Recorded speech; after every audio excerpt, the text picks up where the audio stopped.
지난 시간에 마지막에 이런 말씀을 드렸습니다. 고린도 교회 안에서 거짓 교사들의 유혹에 넘어가서 바울을 아주 어렵게 만들고 또 교회를 흔들었던 그런 주동자 역할을 했던 어떤 사람에게, 여러분 5절 보실까요? 5절 보시면 바로 그 사람을 근심하게 하는 자, 이런 제 명칭을 붙였습니다. 근심하게 하는 자. 이 근심하게 하는 자에게 고린도 교회가 충분한 벌을 내렸다, 그런 말씀을 드렸죠. 그런데 이 사람이 이 벌을 받고도 교회를 떠나지 않고 그 징계를 아마 수용했는 것 같아요. 그래서 사도 바울이 고린도 교회에게 이 사람에 대해서 어떻게 하라고 권면했습니까? 지난 시간에 용서하고 위로해라. 너희를 권하노니 사랑을 그들에게 나타내라. 그들이 비록 교회를 흔들고 또 사도 바울을 어렵게 했지만 그가 지금 회개하고 있으니 어떻게 하라고요? 위로하고 용서해라. 그리고 사랑을 그들에게 나타내라. 자, 11절 보실까요? 11절. 우리 11절 한번 읽어보도록 하겠습니다. 시작. 이는 우리로 사탄에게 속지 않게 하려 함이라. 우리는 그 계책을 알지 못하는 바가 아니로라. 사탄의 계책을 우리가 알고 있다. 이 무슨 말이냐면, 만약 징계를 받은 그를 용서하지 못하고 위로하지 못한다면 우리는 사탄의 계책에 속는 것이다. 넘어가는 것이다. 이런 이야기를 하고 있어요. 여러분, 사탄은요, 용서하지 못하게 하는 방법으로 교회를 무너뜨립니다. 사탄은 어떻게 교회를 무너뜨리느냐? 서로 원수 맺게 함으로, 서로 시기하게 함으로, 서로의 말을 뒤에서 수근수근하게 함으로 교회를 어렵게 만들고 무너뜨리는 거예요. 그래서 그 사람이 비록 원수 맺게 하는 그런 일을 했지만 지금 회개하고 있으면, 징계를 받고 있으면 어떻게 하라고요? 그를 용납하라. 용납하라. 그래서 사도 바울이 로마서 12장 18절에는 할 수 있거든 모든 사람과 화목하라. 뭐 하라고요? 화목하라. 화목하라.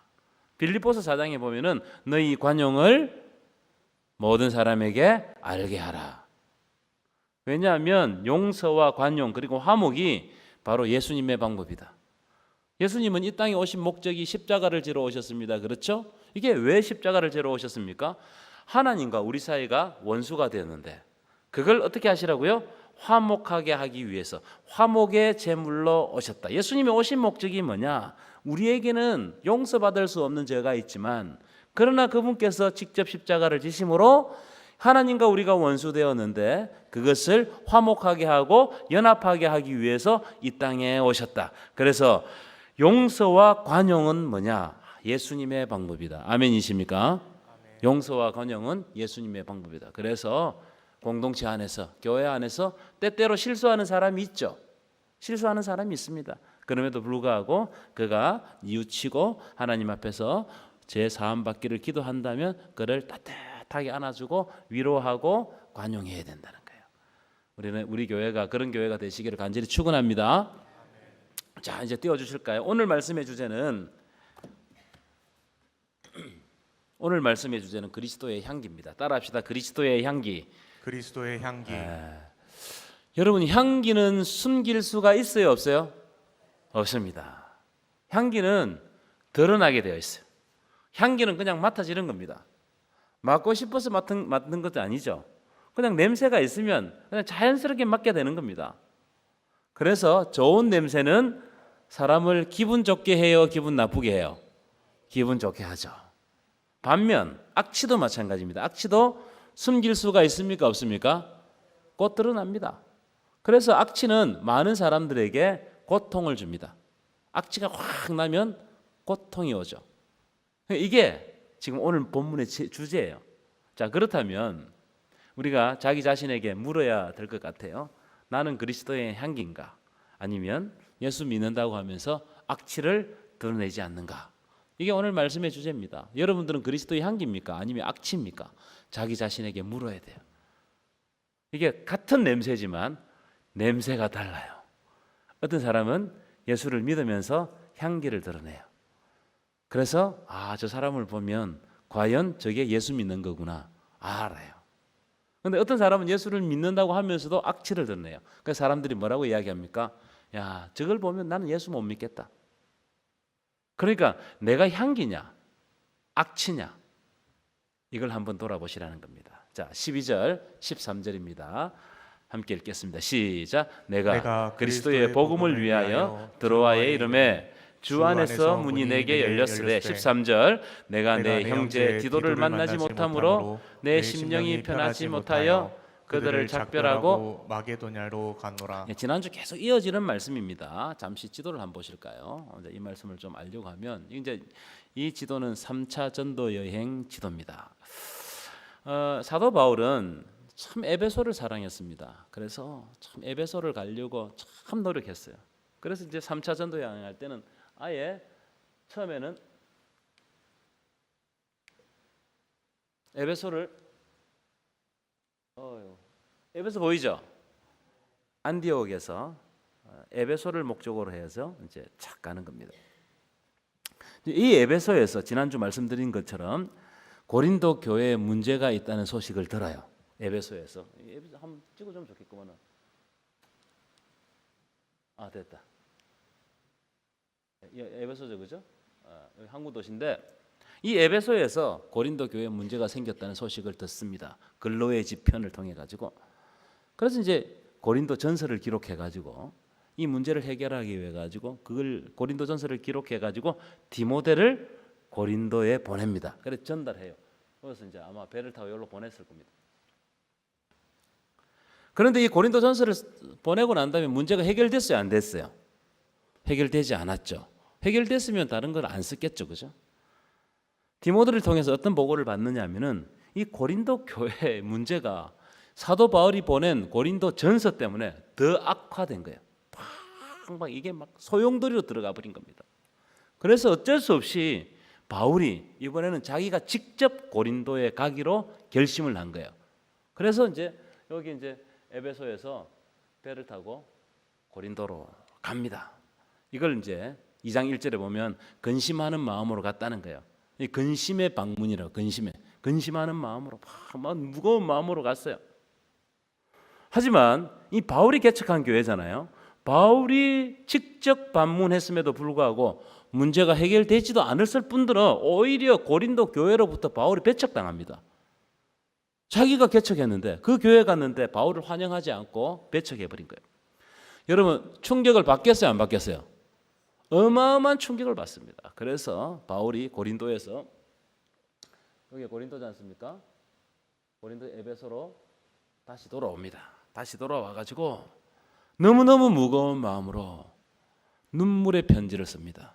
눈물에. 그리고 고린도 전서와 고린도 후서 사이에 편지가 하나 더 갔다고 그랬죠. 2장 4절 여러분 보십시오. 2장 4절에 보면 내가 내 마음에 큰 눌림과 걱정이 있어 많은 눈물로 너에게 이 편지를 썼어요. 아주 애절하고 제가 생각할 때 아주 갈급한 마음을 담아가지고 막 이제 정말 사랑하는 마음으로 편지를 적었는 거예요. 이 편지를 써가지고 이 눈물의 편지를 적어가지고 이 편지를 누구를 통해서 보내느냐? 디도를 통해서 보냅니다. 앞에는 디모데 보냈죠. 디도를 통해서 보냅니다. 여기까지 이해하셨습니까? 이해하셨으면 고개를 끄덕끄덕 해보세요. 예, 감사해요. 자, 그러면 다시 오늘 이게 잘 안 먹나? 앞으로 당겨 주실래요? 한 칸 앞으로. D가 아니고. 다시 12절, 13절 보실 텐데요. 왜 안 먹죠?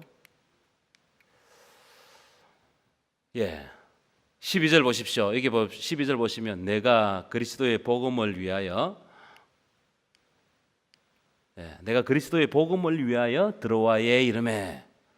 그러니까 이제 다시 이제 지도를 보시면 지금 에베소에서 바울이 어디로 올라가냐면은 요 위로 올라갑니다. 요 위로. 화살표 방향 요 위로. 여기 드로아거든요. 여기 항구 도시입니다.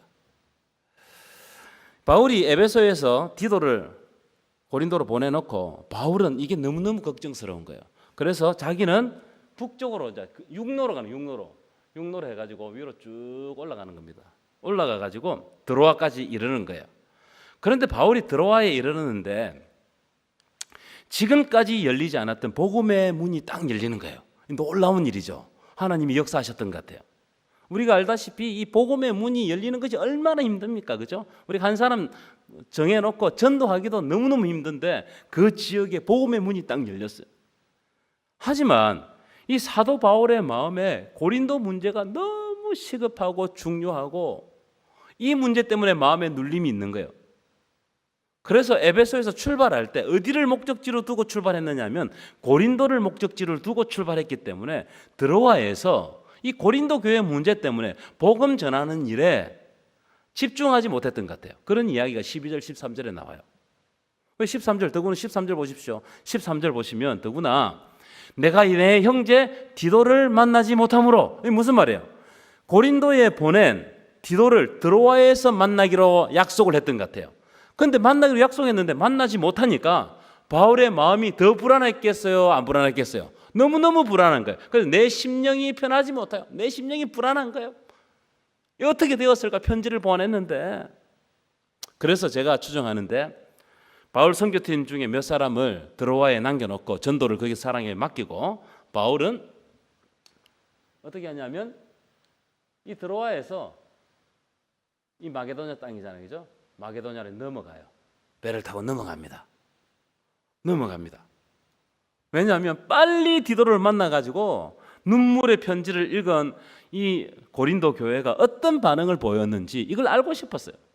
그 정도로 바울은 이 고린도 교회를 사랑했고 그들의 문제가 하루속히 해결되기를 원하는 마음을 가지고 막 이 디도를 사모하는 마음으로 디도가 도대체 어떤 소식을 가지고 있을까 그걸 머릿속에 안고 이제 간 거예요.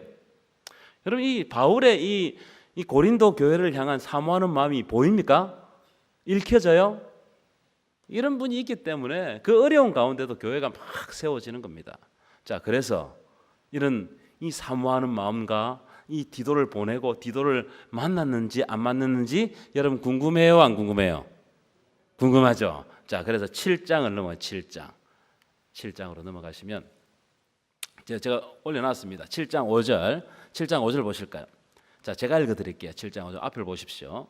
우리는 바울 선교팀이죠. 바울 선교팀이 마게도냐, 아까 북쪽 마게도냐 지역의 유럽에 이르렀을 때 앞에서 마게도냐로 넘어간다고 그랬잖아요, 그죠? 디도를 빨리 만나가서 그래서 무슨 소식을 갖고 오는지 너무너무 궁금해가지고 마게도냐로 넘어갔는데 이 고린도 교회에 대한 걱정이 많으니까 우리 육체가 편하지 못하고 조금 전에 마음이 안 편했다고 말씀드렸잖아요, 그죠? 이번에는 육체도 안 편한 거야. 아마 육체의 가시, 바울의 육체의 가시가 있잖아요. 그러니까 막 이게 스트레스 받으니까 육체의 가시가 더해졌을 수도 있어요. 막 더 활동하는 겁니다. 그뿐만이 아니고 사방으로 여러 가지 환난을 당해가지고 밖으로는 다툼이요, 안으로는 두려움이 있는 거야. 이 일 때문에 막 밖으로는 이방 사람들과 막 싸워야 되고 내 속에서는 뭐가 있었다고요? 너무너무 큰 두려움이 있는 거예요. 이 말씀을 보아서 아마 마게도냐에서 여러 가지 환난을 당했던 것 같습니다. 마음도 안 좋고 몸도 안 좋고 거기에다가 막 여러 가지 환난이 막 엎친 데 겹치고 설상가상 뭐 이게 막 하면 할수록 일이 안 풀릴 때 있잖아요. 막 그런 것들이 막 겹쳤던 것 같아요. 자, 그런데 반전이 일어납니다. 반전이. 7장 6절 보십시오. 그러나 낙심한 자들을 뭐 하시는 하나님? 누가 위로하신다고요?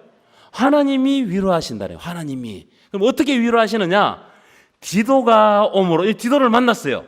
디도가 오므로 우리를 위로하셨으니 드디어 디도를 만났습니다. 그렇게 기다리던 디도를 만났어요. 그래서 7절 보시면 그가 온 것뿐 아니요. 뭐 다른 소식을 전해온 거예요. 디도가 그냥 온 게 아니고 오직 그가 너희에게서 받은 위로로 고린도 교회가 디도에게 위로를 준 겁니다. 고린도 교회에게 받은 위로로 우리를 위로한 거예요. 위로의 소식을 가져온 거예요. 고린도 교회의 문제가 이 눈물의 편지로 말미암아 해결되었다는 것을 알 수가 있는 거예요. 놀라운 일이죠. 지금까지 뭐 벌써 두 통의 편지를 보냈는데 세 번째 편지를 딱 보내고 난 다음에 이 문제가 해결됐어요. 그래서 너희의 사모함과 예수 그리스도에 대한 사모함과 애통함은 아마 회개를 이야기하는 것 같습니다. 그리고 나를 위하여 열심히 있는 것. 그러니까 이 말은 나를 위해서 열심히, 너희가 나를 위해서 열심히 있다는 말은 이 말은 바울에 대한 오해를 풀었단 말이에요, 안 풀었단 말이에요? 이제 풀게 되었다는 거예요. 그래서 바울을 돕기 위해서 다시 한번 이 고린도 교회가 열심히 내기 시작했다 이 말이에요. 그런 보고를 받으니까 모든 근심이 사라지고 나를 더욱 기쁘게 하였느니라. 아멘이십니까? 무슨 말이에요? 바울이 고린도 교회를 향해서 눈물로 쓴 편지를 하나님께서 사용하셔서 고린도 교회를 회복시켜 준 거예요. 여러분 얼마나 기뻤겠습니까? 얼마나 마음에 눌림이 있었는데 얼마나 기뻤겠어요. 이 눈물의 편지가 고린도 교회 성도들을 위로하고 위로받은 고린도 교회 성도들이 디도를 통해서 바울을 위로하는 거예요. 그러니까 하나님의 위로가 넘치면 사람을 통해서 하나님이 이 사람도 위로하고 또 그 사람이 위로를 받잖아요. 그 위로받은 사람이 또 다른 사람을 위로하는 거예요. 그래서 디도를 만난 것이 바울에게 있어서는 엄청난 위로가 되었다. 엄청난 위로. 여러분 우리 교회에도 여러분 삶에도 이런 위로가 넘쳐나기를 간절히 축원합니다. 이런 위로가. 그래서 고린도후서 1장표 1장 펴보면 3절부터 7절까지 이 짧은 구절 안에 무려 위로라는 말이 10번 나와요. 그래서 위로 계속 위로합니다. 위로. 이 사건 때문에 아마 위로를 강조했던 것 같아요. 이 위로가 나오는 것은 고린도후서의 이 주제이기 때문에 우리 한번 읽어보는 게 좋을 것 같아요. 자, 1장 3절부터 한번 보실까요? 함께 읽겠습니다. 시작. 찬송하리로다. 그는 우리 주 예수 그리스도의 하나님이시요 자비의 아버지시요 모든 위로의 하나님이시며, 이제부터 위로가 나오면 큰 소리로 위로라고 읽으세요. 그 다음 읽겠습니다. 시작. 우리의 모든 환난 중에서 우리를 위로하사 우리로 하여금 하나님께 받은 위로로서 모든 환난 중에 있는 자들을 능히 위로하게 하시는 이시로다. 5절 시작. 그리스도의 고난이 우리에게 넘친 것 같이 우리가 받는 위로도 그리스도로 말미암아 넘치는도다. 6절. 우리가 환난을 당하는 것도 너희가 위로와 구원을 받게 하려는 것이요 우리가 위로받는 것도 너희가 위로받게 하려 하는 것이니 이 위로가 너희 속에서 역사하여 우리가 받은 것 같은 고난을 견디게 하느니라. 마지막 7절 시작. 너희를 위한 우리의 소망이 견고함은 너희가 고난에 참여한 자 된 것 같이 위로해도 그럴 줄을 알미라. 아멘이시죠? 위로가 10번 나요. 위로. 이 디도를 통해 가지고 엄청난 위로를 받았다. 그래서 여러분 위로하는 사람이 되시기를 축원합니다. 위로하면 그 위로를 받은 사람이 또 다른 사람에게 위로를 전달해 주는 거예요. 얼마나 중요한지 몰라요. 이런 환난 가운데서 위로하시는 하나님의 위로가 있기 때문에 우리가 힘을 얻고 승리하는 것 아니겠습니까? 그래서 여러분 우리의 승리는 내 자신의 힘이나 능력, 내 강함 때문에 승리하는 게 아니고 우리의 승리는 환난 가운데서도 우리를 위로하시고 힘주시는 하나님의 은혜 때문에 은혜 때문에 승리하는 줄 믿습니다. 자, 그런 말씀이 이제 14절에 나옵니다. 14절 보실까요? 14절 함께 읽어보겠습니다. 시작. 항상 우리를 그리스도 안에서 이기게 하시고 우리로 말미암아 각처에서 그리스도를 아는 냄새를 나타내시는 하나님께 감사하노라. 항상 우리를 누구 안에서 이기게 하신다고요? 그리스도 안에서 이기게 하신다는 거예요. 여러분 바울은 이 고린도 교회를 생각할 때마다 아까도 계속 말씀드렸지만 엄청난 근심과 걱정에 사로잡혀 있었습니다. 왜냐하면 고린도 교회 안에 풀어야 될 문제가 이게 한 개 두 개가 아니고 이 문제가 이걸 해결하면 이거 나오고 끊임없이 문제가 생겨났습니다. 심지어는 아까도 말씀드렸죠. 고린도 교회를 개척한 바울이 방문했음에도 불구하고 바울을 배척해버리는 그런 교회였습니다. 그러니까 이 바울이 이 고린도 교회를 생각할 때마다 얼마나 근심이 컸겠습니까? 그런데 하나님이 어떤 방법으로 이기게 하시느냐? 그리스도 안에서 이기게 하신다. 그리스도 안에서 승리하게 하신다.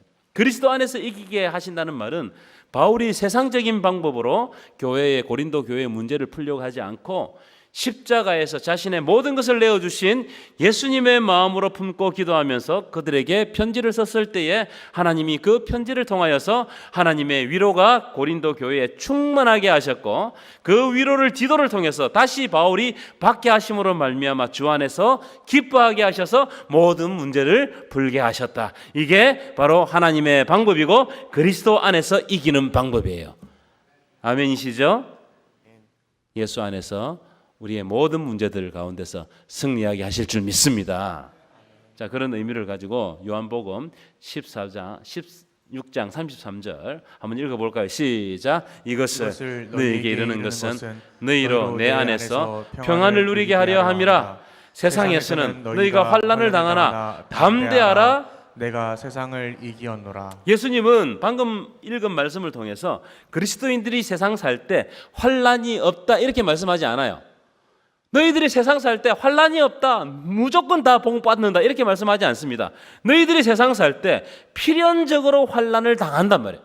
우리가 세상 살 때 환난을 당해요. 그러나 담대하라. 왜냐하면 예수님이 십자가에서 죽으시고 부활하심으로 말미암아 이미 세상을 이기었노라. 그래서 담대하라. 예수님이 모든 사망의 권세를 이기신 만왕의 왕이시기 때문에 그 모든 승리를 우리가 거저 취하는 거다. 그래 담대하라.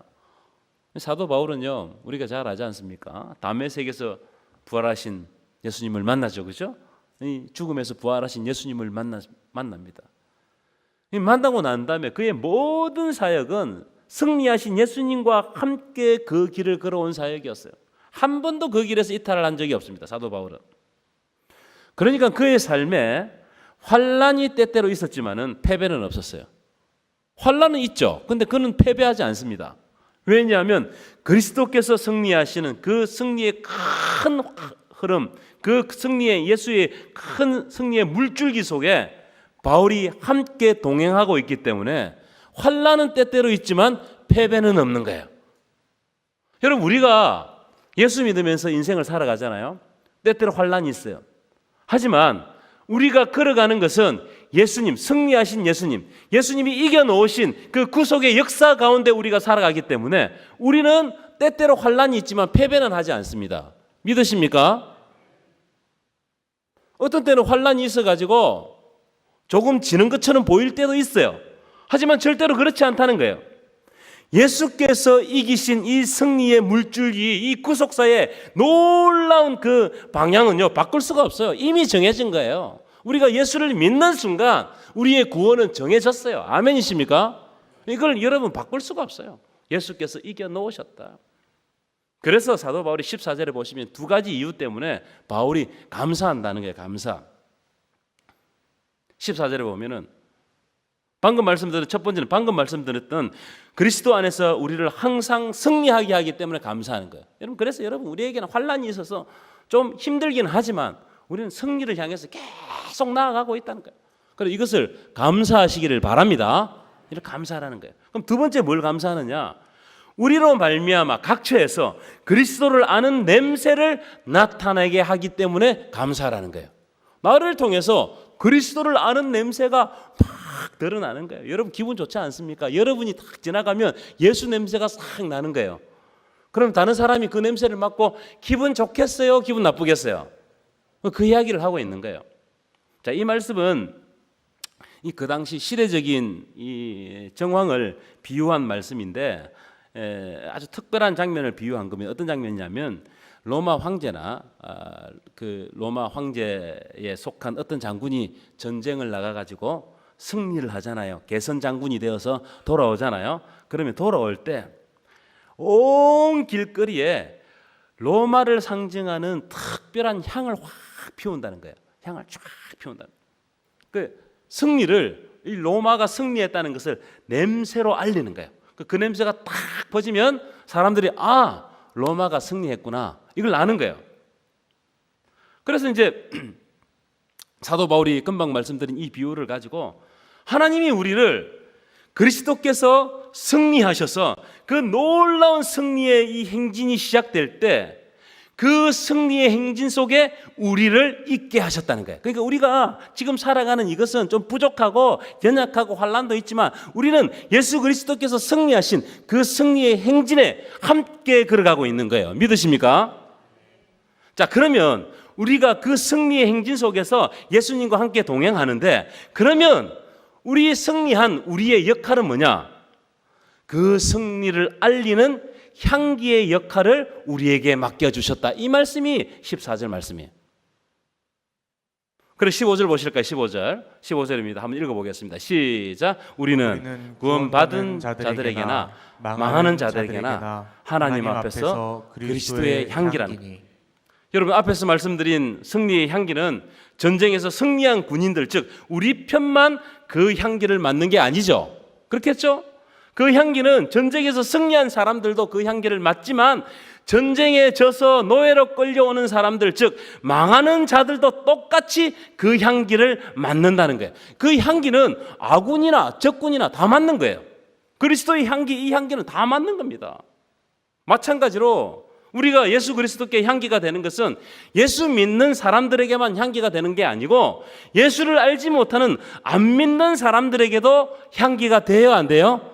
향기가 된다 이 말이에요.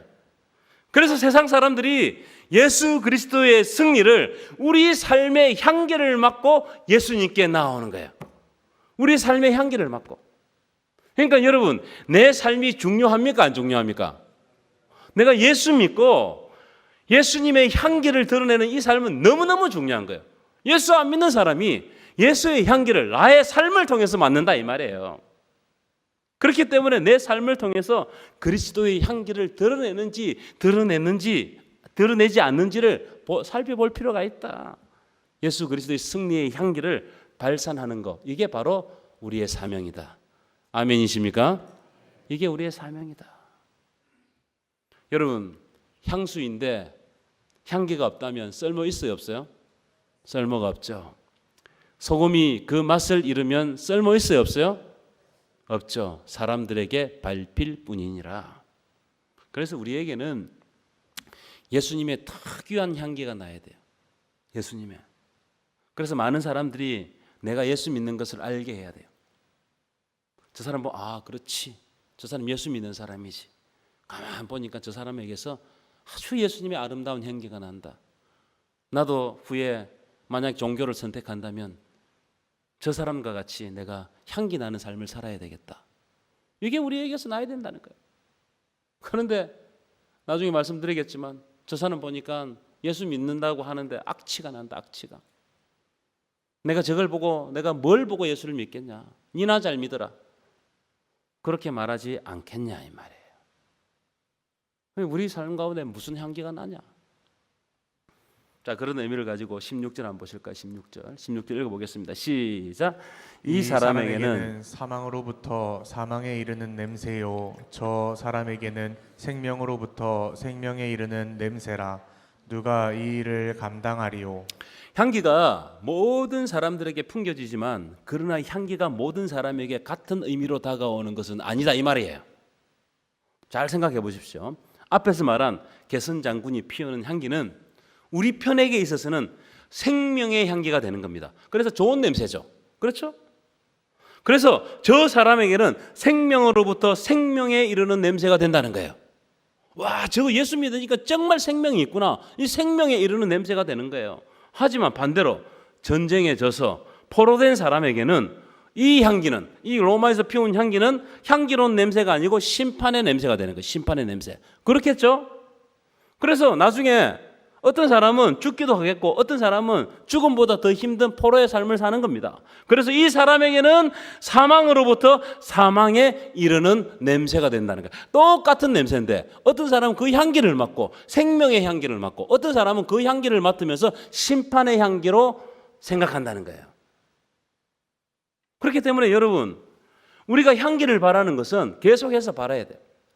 내 삶을 통해서 향기를 바라야 돼요. 그래서 믿는 사람들, 나의 삶을 보고 믿는 사람들은 저 향기가 바로 우리를 구원에 이르게 하는 향기라고 알게 되는 거예요. 그런데 믿지 아니하는 사람들은 우리의 향기를 맡으면서도 어떻게 된다고요? 이건 심판에 이르는 향기로 치부한다는 거예요. 그래서 우리가 아무리 잘 살고 노력하면서 그 사람이 가서 예수를 정해도 그 사람이 받아들여요, 안 받아들여요? 안 받아들이는 사람이 있는 거예요. 그런데 여기서 주의해야 될 게 뭐냐? 아까도 앞에서 말씀드렸죠. 내 삶에 그리스도의 향기가 진짜 좋은 냄새가 나냐, 나지 않느냐, 이건 우리 삶에서 한번 살펴봐야 된다는 거예요. 그래서 마지막에 16절 보실까요? 16절. 이 사람에게는 사망으로부터 사망에 이르는 냄새요 저 사람에게는 생명으로부터 생명에 이르는 냄새라. 그러면서 사도 바울이 하는 말이 누가 이 일을 감당하리요. 이게 무슨 말일까? 누가 이 일을 감당하겠느냐? 왜 이런 질문을 던졌을까요?